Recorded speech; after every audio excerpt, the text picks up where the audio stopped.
a social experiment enterprise. Welcome to Stop Now, everyone. Hello, everybody. I'm Melissa. And I'm Nate. And we're back, Melissa. We made it through another week, and it is good to see you, as always, my friend. Yes, Nate, welcome back. We are here with yet another show. We're just rolling through them. I'm so excited to be here. And we have yet another guest. Yes. We have Armand King. Please, sir, introduce yourself to the viewers. Please tell them what you do. Welcome to our show. Thank you for coming on today. Yes. Thank you for having me. It is an honor and a pleasure to be here and talk about everything. You know what I mean? And we're gonna keep it. Hopefully you know, and you did a little bit of research on me, but we don't play around when it comes over here. We tell the real, we tell the truth, and we have fun with it. You know what I mean? We got a lot of fights out here, especially in our community, Black and Brown communities, marginalized communities throughout this nation. And but in a nutshell, we're gonna get into all that. But my name is Armand King. I am the co-founder and COO of a local San Diego nonprofit called Paving Great Futures. We just recently won a nonprofit of the year for the entire state of California, Mm. which is big for us. Heavily involved. I'm an author. I have two books out, two comic books out. I'm a serial entrepreneur. I own a restaurant in Las Vegas right now. Right as we speak, I'm sitting next to a room with five young men and one young sister over the via Zoom right now. That's in the job club that we host, where we get 100% placement for Mm. our people. We do a COVID crisis relief for since 3 weeks after COVID hit. We feed over 10,000 individuals weekly Mm. out right here in San Diego. 2,000 individuals on Tuesday alone. We've been doing this for 9 months with no resources, no city backing, no county backing. We do this on our own. It's a whole lot going on. And they call me they say it's called human sex trafficking, and I know that's one of the main topics we talk about because this is January. But where I'm from, and the epidemic was in 1996. For our community, it hit our communities throughout the nation back when. But now Mm-hmm. it's the new awareness is happening now, like it's the new thing. And when honestly America was birthed out of labor and sex trafficking, that is how this country was originated. It's never not been here. It's what this place is. That's how we got here, off of some labor and sex trafficking. So yeah, but it's now that it's awareness and it's new, and honestly, it's being utilized as the new war on drugs, and really this awareness push. I see it more than just awareness. I see it as a continuance of keeping the prison industrial complex rolling. They are Mm. railroading young brothers and young sisters daily, and the services and the opportunities are still being stripped for them. The reason they're even getting involved in the lifestyle, we call it human sex trafficking, but when I was growing up, it was just pimping and prostitution, and it was unfortunately it was a viewed option other than gang banging or selling dope, and we had no other options provided to us. We just did what we had to. I was 16 years old when I got involved in it. Mm. It wasn't because I didn't wake up at 10 years old and say I want to be a pimp when I grow up. You know what I mean? I wanted to be an animal scientist, whatever the hell that was.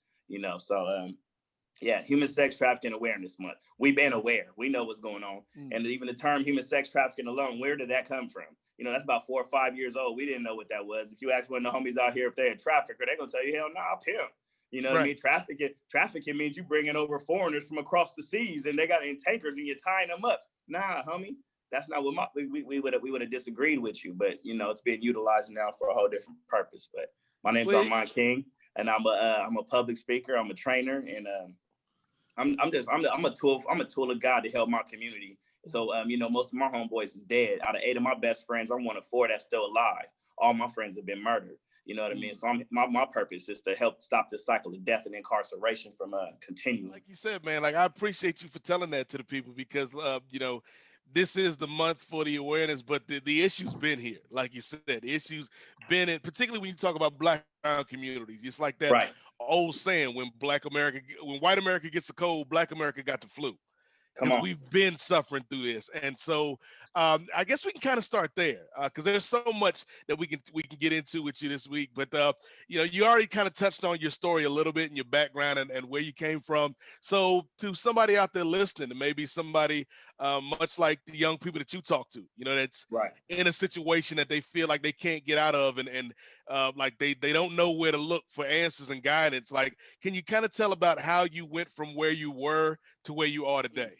Okay, well, I think I was guided. Now, as I've been able to, actually, like I started off by saying most of my friends, I got an arm full of everybody on my arm from here is dead. My best friends are dead, and when I call them my best friends, I don't just say that frivolously. I mean, these are my brothers I grew up with that I would share my boxers with. You know what I mean?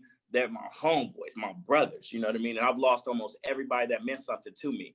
So luckily, I was able to age up enough to start thinking. My mom calls she says if a man doesn't really even start thinking and become a man till he's 33 years old, she calls that the Jesus year. You know what I mean? And fortunately, I got to make it to my Jesus year, where many of my homeboys did. And I've been losing friends since 12 years old, 16, 17. No parents. Out of those best friends, not one of us had a dad in the household. We had to teach each other how to be men. We had to teach each other how to be human beings. You know what I mean? The school wasn't doing it. The society wasn't doing it. So how I was able to get up and get out of it, I got to experience life. When you're 17 years old, 19 years old, you don't know life. A teenager, you gone. By in your 20s, you think you think you're an adult, but now you practicing at that point. Hopefully you get to your 30 and you're like, damn, and depending on the path, your GPS device, depending on the location and the route you took, your road might have been a little harsher than somebody else's. If you have both parents, it might have been a little better. If you had a little money, it might have been a little better. We got kids growing up in the foster care system. We got kids that had zero parents. What about them? You know what I mean? Bouncing house to house, carrying trash bags. Can I judge them the same way I'm gonna judge somebody who was raised in a different household? Nah. So I was able to make it. You know what I mean? Now looking back and seeing my mom was planting seeds when I was a little baby. I come back from school in the second, third grade, and she called it relearning. She had the little play school table in the kitchen, sat me down. No, Christopher Columbus was not a hero, Armand. So these seeds were planted early on in my head. And luckily, they say, preacher, mom, preacher, teacher, dad, they might be telling you all the right things, but you don't listen to them. Especially growing up in the hood, you ain't listening to them, and it ain't in up one ear and out the other. It's in this dark black box in the back of your head, and one day it pops open, and you're like, "Damn, my mama told me that whole time. She told me them type of girls wasn't cool for me. Mama said those wasn't the homies when I was young, but mom, that's the homie." Right. It took you you had to see for yourself that whoa, he's a snitch, or whoa, he's scandalous, or he's a liar, or no, that type of girl ain't good for me.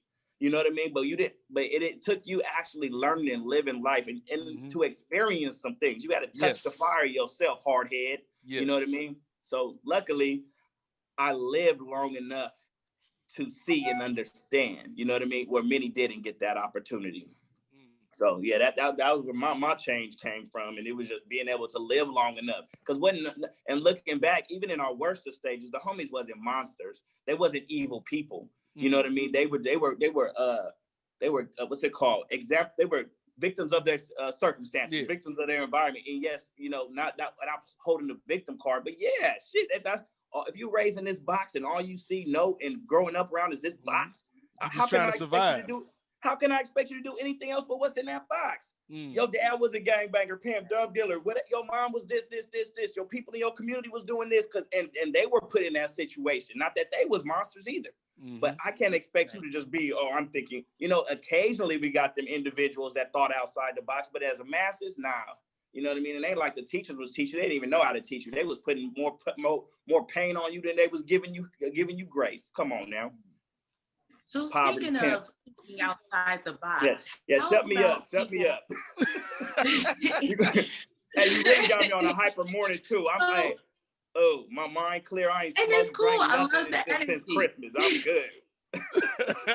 No, you good. We love it. We love the energy. So about people like in community, you're doing something very different. Were there people that weren't with what you were trying to do? Were there people that weren't with the organizations that you were trying to create? Like, you're in a way trying to stop people's, money. People don't like that people are trying to shut down the human trafficking and the labor trafficking. Were there people that were like, oh wait, what is he doing? Let's try to shut him down. Did you have those challenges?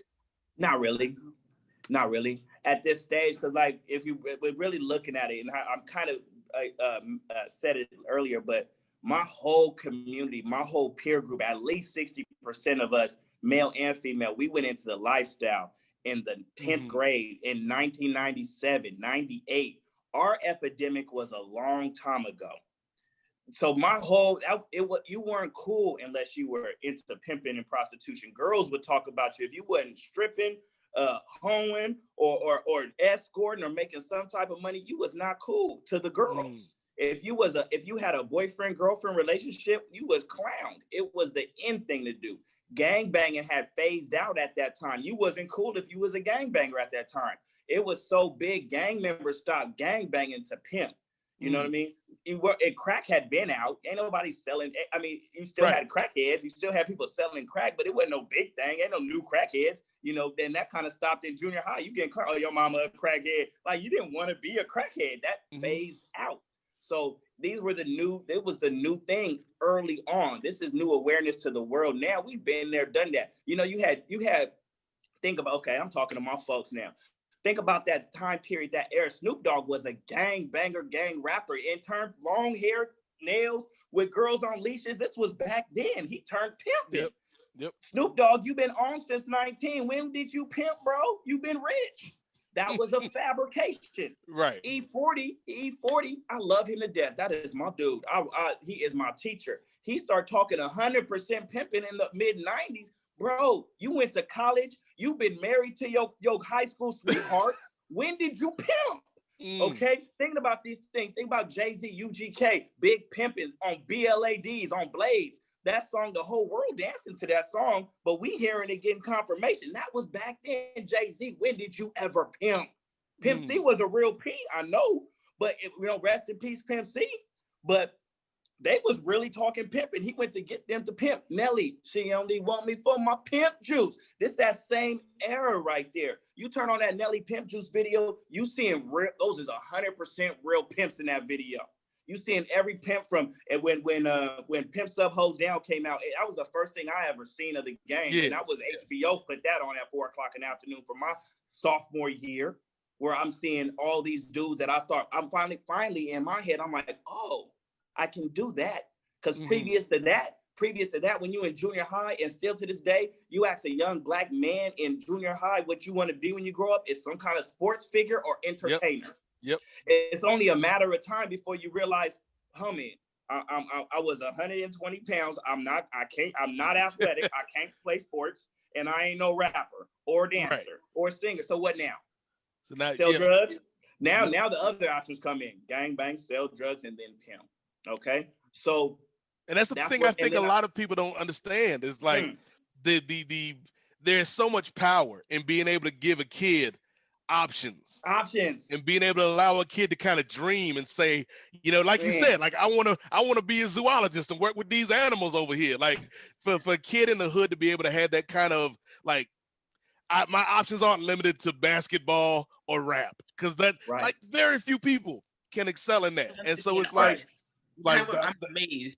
Yes, like the fact that our kids are so limited by society, and like you're forced to go through one of these very narrow doors. And then mind you, it's like, I know as a kid too, a black person can do those other things, but you don't really see that feasible for you. When I was watching the Cosby Show, Family Matters, I saw that, but that was like watching a Disney show.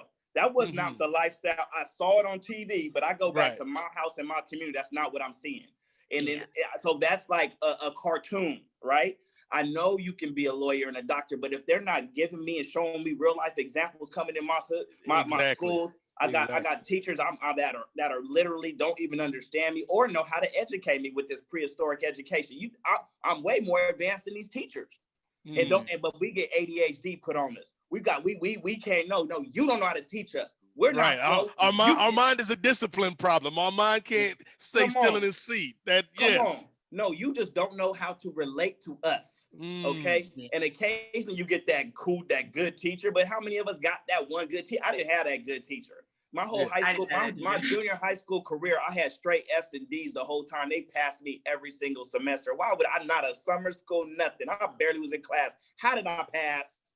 How did I get on? Because they knew where I was going, straight to prison, which I did. You know what I mean? So I knew these things existed. We knew there was this American pie, but we've been getting the American crumb my whole career. You know what I mean? So eventually, you know what I mean? These kids, our epidemic, back to your question, that happened a long time ago for us. So when you bring it up to current, now you got a lot of people that we didn't age through that already. We done bumped our heads so many times. My peer group, you know, it seemed cool. And once you get, it's like you're chasing that carrot. You're on that horse and you're chasing that carrot. You might have got a little bite. We got a little money.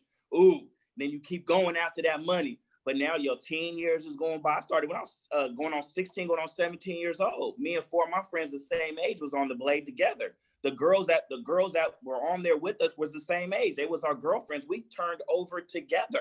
We was all minors, lost and confused. We needed services and help then. We thought we was getting away out the hood. Wasn't nobody forced, wasn't nobody drugged, wasn't none of that. Matter of fact, we used to have the saying, it's by choice, not force. If you couldn't talk from your mouth and you had to use your hands, you was not a good pimp. So it was not on no forced situation. We was forced by society. Occasionally you did have the individuals that did that, but you have to hit your girl. You didn't want to do that. And you damn sure wasn't putting nobody on drugs. You put somebody on drugs, you are no longer the pimp. That drug's the pimp. We knew this. We got our game from the 70s. We regurgitated game from the 70s. We was on a whole nother level as kids. But as time progressed, as we went through now you're going through high school, now you a teenager, now you in your 20s and you chasing that carrot. Next thing you know, as you growing, you know, you done been in jail a couple of times. You might have had a baby. All these different things happen with life. And you look back, your teen years is gone. Your 20s is gone. You have no job record. You know, no job history. You have no schooling. And now you like, damn. So when we came about with this Paving Great Futures with the organization, this is 2012. We started, the game started for us big in 96. So by now our peer group had learned like I learned, they didn't know what to do. So when we came with this, we called it the new cool. Me and my partners, I got two other co-founders, and our street credibility was so thick and tough. It wasn't like we was foreigners and came in with this. We're from amongst this. They told most of the people, they traveled this journey with us. So we were like, finally it was like, whoo, this was more the reaction we got. Thank God somebody's here to help. Because ain't nobody else we got this saying, the cavalry is not coming. We got to save ourselves. We've been going, you ain't seen an influx of money come into the hoods. You ain't seen no cavalry come in to help save and stop us. You see more money going to law enforcement and more oppression.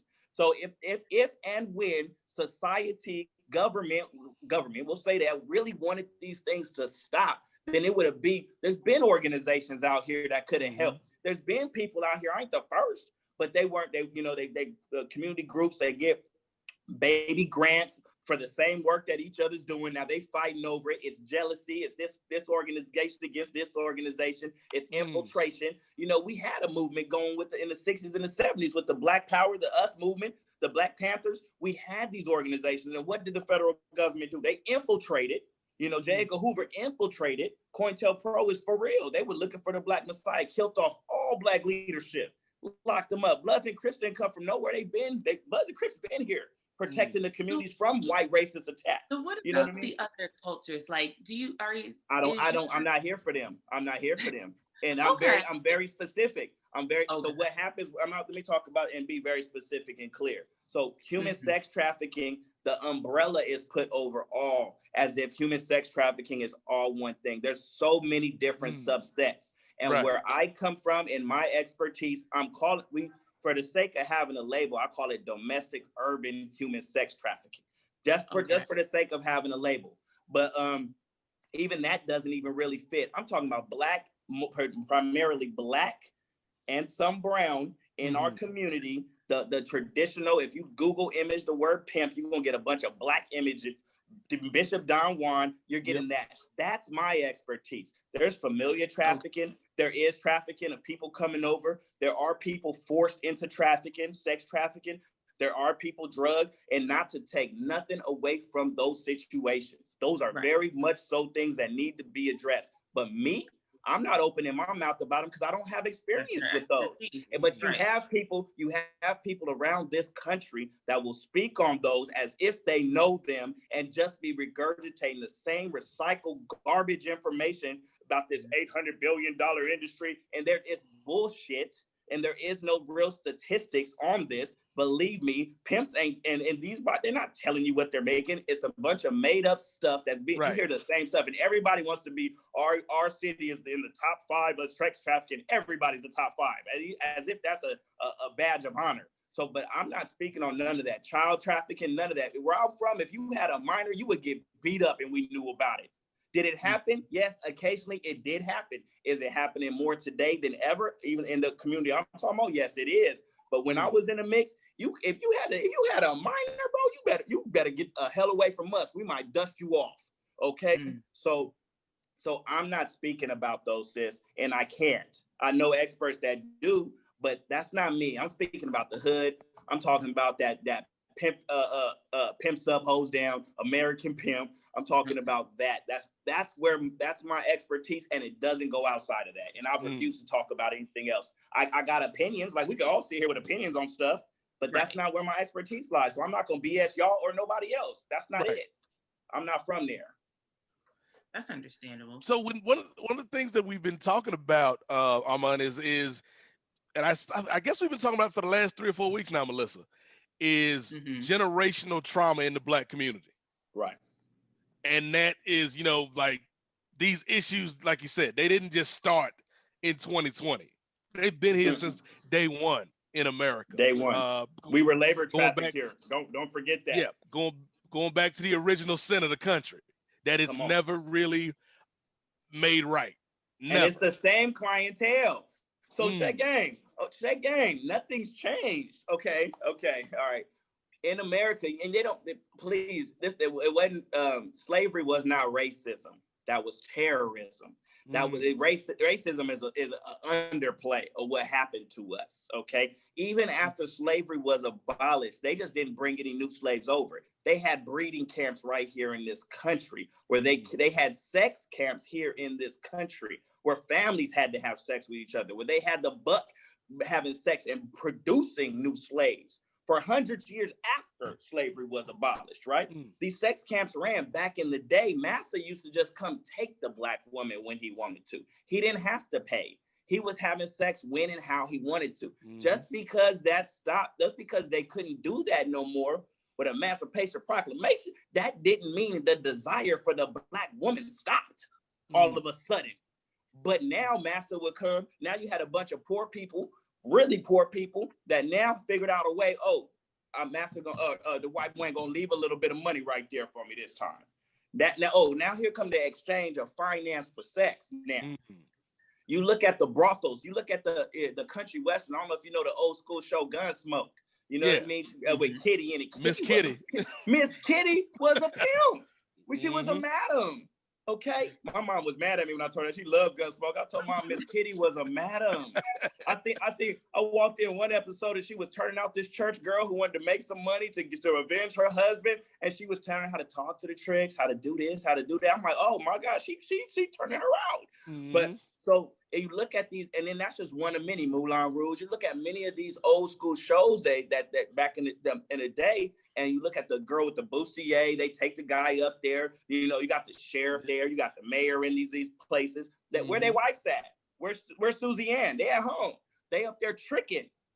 This is American culture. Okay, the Cadillac is like the crown jewel car of the pimp, right? It's always been traditional.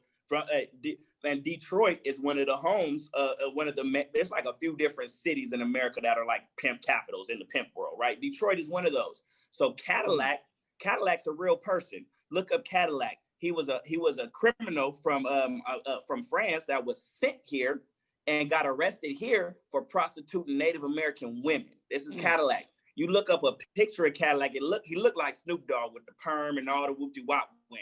Okay. This go deep. My next book coming out is called Raised in Pimp Country. I'm gonna break all this down. This is what we're exhibiting is learned behavior. Trust me. Even the name Mac. You know the movie Mac. We call each other Mac. Mac didn't come from nowhere. Mac is short for macaroni, and macaroni is not the noodle.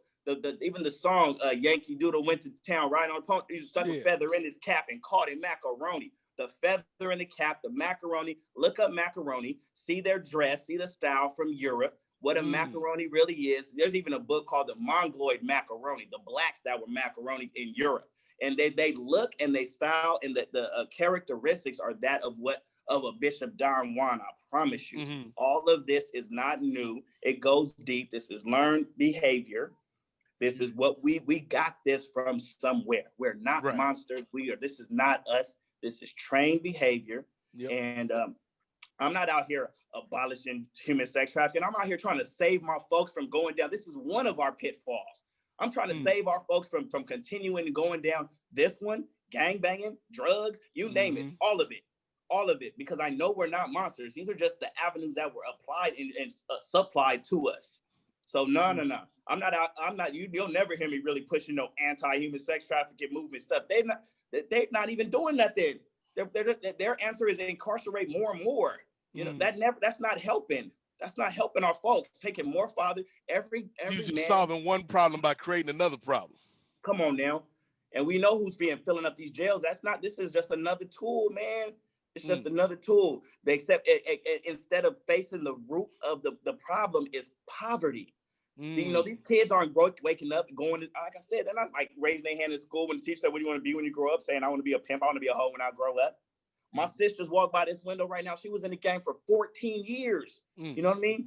Most of which with no pimp. Her and the homegirls had a clique called the Renegade Boss Crew. They was just on their own making money because that's the only avenue we had. My homegirl, you know what I mean? That works for our organization right now. Come on, man. We really live this. So we're not out there pushing that line with them. I'm out here trying to save our folks, man. God see the attack.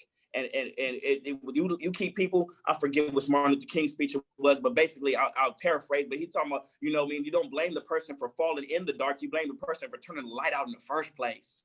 We tripping in the dark right now. And it ain't our fault because we're in a dark room, you know, but not to make excuses, and I don't condone the behavior at all, but I'm here trying to save us from it. Our organization, we service current pimps. We trying to get you out the game, giving you different tools, and women that were in the game. We're not just, okay, we help the women, but no, the same thing that led our sisters into the game led the men into the game. Same situations. One just had this role, doctor, nurse. Well, and then there's a difference between an excuse and an explanation.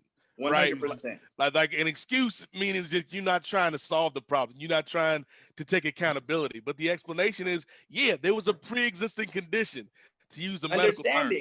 Understanding. I'm speaking from a level of understanding because I was that kid. Right. I was that kid. Thank God I'm alive. I lost my brothers. They was not monsters. Like I wanted to be a zoologist. My brother, my best brother, he wanted to be an accountant. Till that dream was gone. My other brother, I just lost 2 in 2017. That wasn't that long ago. Out of those 4 that I lost them within 60 days of each other, right? And one was shot in the head in Houston on the blade by a girl. He was told he was dyslexic, sharp as hell. That's what I'm going to speak about, the school system and just not knowing how to reach our kids. They told him he was dyslexic. That man didn't touch more money. But he wasn't physically attractive. He learned how to use his mouth because he was very charismatic. He has had more money, more cars, more wealth, and more things than I have ever in my life. You know what I mean? We called him ugly growing up, beat him up, talked about him. You know what I mean? He was told he was dyslexic in the 3rd grade. They put him in slow classes. He dropped down in 9th grade, never went back to school because he already had this complex. I'm gone. I can't do school. Instead of learning how to teach this man. We failed him. And now he's in the grave, right? I buried him myself. I put him in the ground myself. You know what I mean? So yeah, no. It's understanding. I understand. I'm looking back at what led us in these directions. You know, the first girl I ever seen in the game was a white girl. She was from an upper middle class white neighborhood. She was never molested, never raped, nothing. She was spoiled. Blonde hair, blue eyes. She also works for our organization right now. She was in the game for 20 years. She's the first girl I ever seen in the game. But she just loved paying Black people. She loved paying Black men for attention, for whatever her issues were. There's reasons behind this. She's never been hit. That girl's made over $13 million in 10 years. She's never been hit. You know, I've never hit a woman in my life. I was in the game for a decade. I've never hit, pinched, pushed a woman in my life. So these things they talk about, and that's not to say everybody's like that. You got people that do hit women, you got people that do abuse women, but you also got construction workers that do that. You got law enforcement officers that do that. And there was issues that are also similar. Now, and if 9 times out of 10, when I look back at the people that are what they call gorilla pimps, so that put hands on women, if you look back 9 times out of 10, they were beat up as a kid too, or watched their mother abused by a man. So these are similar issues, similar things. These issues are not just because you're a pimp, you do X, Y, Z. They would love for you to believe that. But once again, everybody, we have issues, man, and it's rooted in poverty. I'm telling you, knock out poverty. We face our attention on getting rid of poverty. A lot of these problems is gone. You know, 90% of the issues and things we get involved in our community that's not right for is because it's based out of poverty, and it's been systematic oppression that's been here. Okay, so let's look at the root issues. And if we keep talking about the plant and trimming the weed, you can't just trim a weed. Guess what the weed gonna keep doing? It's gonna grow. You gotta uproot that thing. And at the root of this is poverty. At the root of this is lack of opportunity and resources for our community. We know this. We know this. Don't let nobody distract you to what the real problem is. You know what I mean? And I'm saying that everybody listen to this. Please, people trying to survive. Believe me, nobody, as much as mental manipulation we do to each other when we're in the game, nobody wants to sell their body. Nobody. I asked my sister the other day. My sister's still in the game. I asked her, do you regret it? She tell me no. Arman, do you want to get out? No. My cousin probably play a devil's advocate. I know you have gone through a lot and you speak from your personal experience, and emotions are high, right? So I cannot relate to that's where like Melissa and Nate are trying to kind of getting the right emotions out from people like you. I think not to divert on what you are saying, but sex is something, it's universal, right? I mean, it is. I still don't understand, right? It's not just the poverty alone can be the reason to force people into it, right? Those even people who are poor are still fighting it out and not getting into that trap. Even rich people do engage in sex trafficking, right? So right. I'm just like trying to slow down and not to get emotionally attached and analyze this problem, seeing that like you are doing a good work and trying to get people out of it. But what do you think like the root cause of it? Because everybody does, even rich people do this, right? They involve. Right.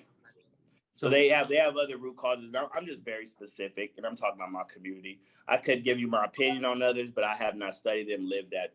I can give you my opinion, but we would be here talking about opinions. But if you want expertise, I'm talking very specific, and I'm talking about impoverished, marginalized communities and why and how we get involved. And that's where my expertise lies. So we can have an opinion show, and all of us can have an opinion on these things and why people get involved for different reasons. Like even the girl I just told you about, but I've studied and talked to her, and she tell me, you know, the white girl who did not grow up in the hood, but she was attracted to black men, and unfortunately she's my age, and in that time period, everybody wanted to be a pimp, everybody.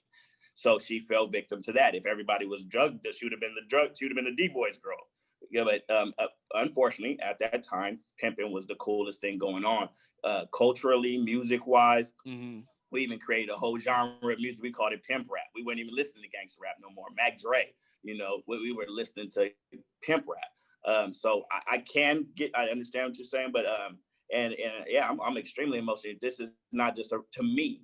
You can get another speaker, but to me, I can't sit here and talk regular.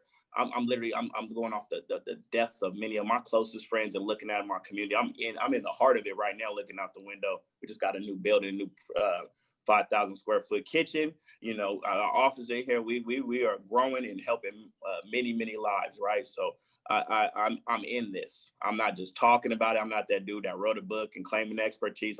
My feet are to the pavement daily. I eat and sleep this. I don't do anything else. Okay, so extremely emotionally charged. Literally in my next room to me We have this thing called the job club. We got 5 people in here with a job coach, older brother retired, that just guaranteed job placement for our youth right now. Literally, I'm looking outside my shaded window. They're in the next room. You feel me? I'm in this right now on this call. So when it comes to our community, right now, even the things have changed even more so from when I was in the game. There's more girls right now still. The girls that I know that are still in the game, they don't even have pimps. They're all in just still for money. You know, you got OnlyFans that's fans only that's popping right now. People are selling, girls are selling sex all kinds of ways right now. And it's rare for me to find an authentic pimp right now. It's just, but the fact of that poverty, the fact of the lack of opportunities is still the case. And then why I even say that, things have transitioned so much with the internet now. Like, girls don't need a pimp. You know, you can go in you can work when you want. You don't have to deal with his attitude because the problem's still there. So this is still an answer. And it's not as big in our community, period, as it was. You know, I would say from like 97 to 2009, 10, it was like full rampant, right? That was the era where it was most, and it's dwindled since then, because, and why that is, so the breakdown, like for me, why we broke away from gangbanging so much, like we don't really have a gang problem here in San Diego like that no more. People still represent where they're from, but as far as that all out bang bang shooting, that stuff's dying the hell out. But we grew up under when it was crazy, 80s, early 90s, everybody was dying. So as a kid, I got to see that. That wasn't that there's an option. You're going to jail, getting all these gang laws they got on you, injunctions, or you're gonna die. I seen that. We didn't see the pimping, so it was new to us. So when we got in, it was like, oh, this was the new thing. We get money, we get to dress pretty, talk fly, all this stuff. And our moms, who we had, they wasn't against it. You know, moms was like, shoot, they was able to benefit from it. They was glad we wasn't selling crack like most of our aunties and uncles was on and all that. They was happy. We pulling up in Benzes and Lexus. Moms was good, and helping with her rent. Moms was okay. I'm talking the masses of moms. Some moms got involved and start running the escort services. Many that I know. Okay, right. So now you got generations in their 20s and teens that were under us. So they got to see us. They got to see their older aunties and sisters, and you know, the women and men. So you got to see that, and then where we hit our head and went to jail, and so they got to see those things. They got to see the pimp abuse. They got to see all the different they got to see the bad side where we had to grow through the bad side. So it's not as heavily influential as it is now, but it's being pushed to us heavy now for some reason from society. But we are in our community and the inside, it's not popping like that like it was already. You know, if they would have did this 15 years ago, they would have really got us all. But the law enforcement didn't care. They used to ride down the blades, calling us by our pimp name. They was dating the girls. They still dating the girls. You know what I mean? They weren't, you know, if they really wanted this stuff to end, they would really go down on the buyers. But why don't they hit the buyers like that? They'll give a pimp 50 years. They give the buyer a slap on the wrist and a fine that they could afford. Because buying sex is not cheap. Okay, it ain't a bunch of black men out here buying sex like that. They go to strip club. A lot of those buyers are influential people. Because if you start hitting the buyers, you're gonna get Senator Whoop-de-Whoop. You're gonna get Judge Whop-de-Wham. You're gonna get officer Boom. You're gonna get all these things. Lawyer, construction. You're gonna get these people. That's why they don't hit them. So if you wanted to, the only reason we get in it is because the money's there. We going after the dollar. If there wasn't no money there, we find something else to sell. Fast. On that, right? So we know the problems. Then how do you think like so much interconnection is there and power play is there? How do you think like we can stop this circle? It's never going to stop.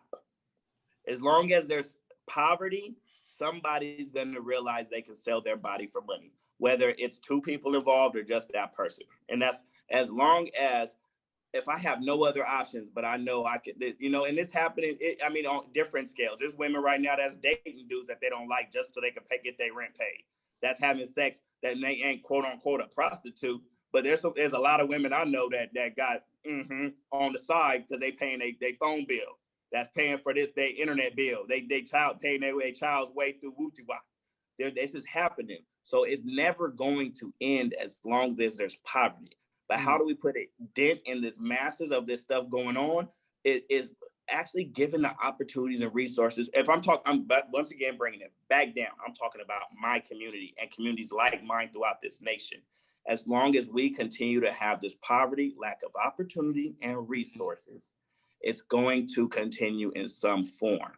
It's going to continue. You want it to stop? We need better education, real education, knowledge of self, teaching us our real history, which is not taught.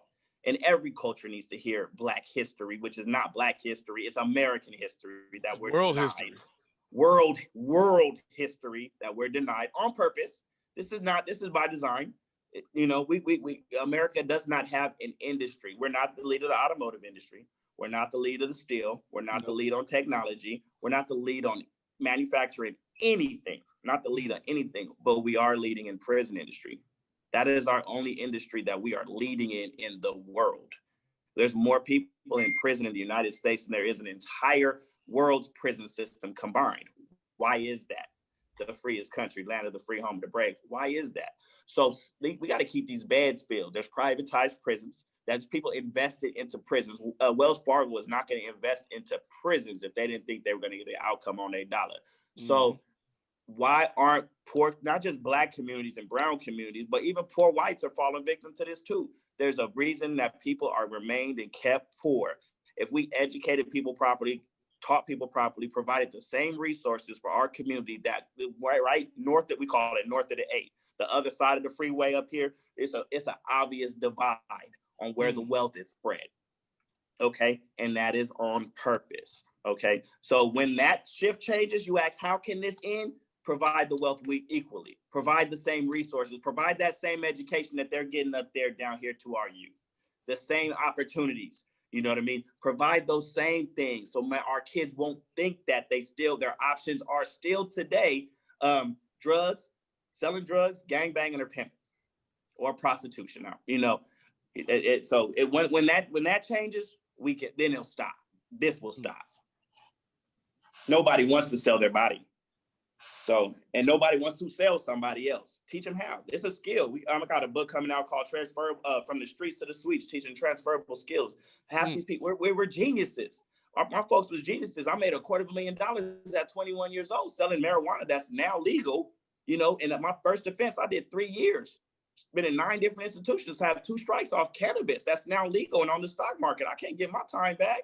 You know, I've never been to jail before. From here to Florida. But we're working on it, and I'm not begging nobody to come. Like I said, the Calvary. I'm 40 years old. Ain't nobody came in yet, so I'm not waiting for them. I don't know if I can cuss here, but I'm not waiting for to come in and save us no more.